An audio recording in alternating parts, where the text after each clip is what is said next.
In a charming village surrounded by lush green meadows, there lived two men named Claus. One was called Big Claus, and the other Little Claus.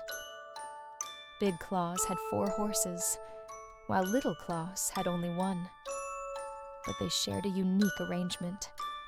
Little Claus would borrow Big Claus's horses every Sunday.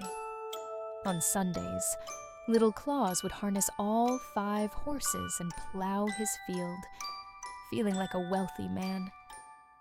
The villagers passing by would marvel at Little Claus's hard work, thinking he owned all the horses. Big Claus, however, grew tired of the villagers thinking that Little Claus was the richer of the two. One day, in a fit of jealousy, Big Claus decided to confront Little Claus. "From now on, you must only use your own horse," Big Claus demanded.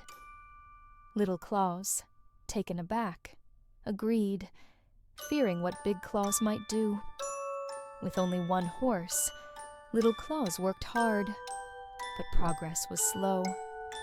He missed the days when he could use all 5 horses.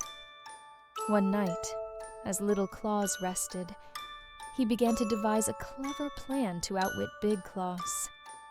The next morning, Little Claus loaded his 1 horse with a sack and headed to the market, a grin on his face. Along the way, he met a farmer who was in need of a horse. Little Claus offered to sell his horse, claiming it was the finest in the village. The farmer bought the horse, and Little Claus continued to the market on foot, feeling quite pleased with his cunning. At the market, Little Claus bought a fine cart and filled it with fresh fish, deciding to try his luck as a fishmonger. On his way home, Little Claus thought of an idea that would teach Big Claus a lesson. He reached the village and passed by Big Claus's house, shouting, "Fresh fish for sale, the finest fish in the land."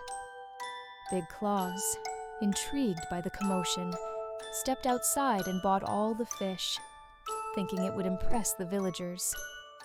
That night, Big Claus invited the entire village to a feast, boasting about the fine fish he'd acquired. However, as the villagers ate, they began to feel ill. The fish had spoiled, and everyone blamed Big Claus for the disaster.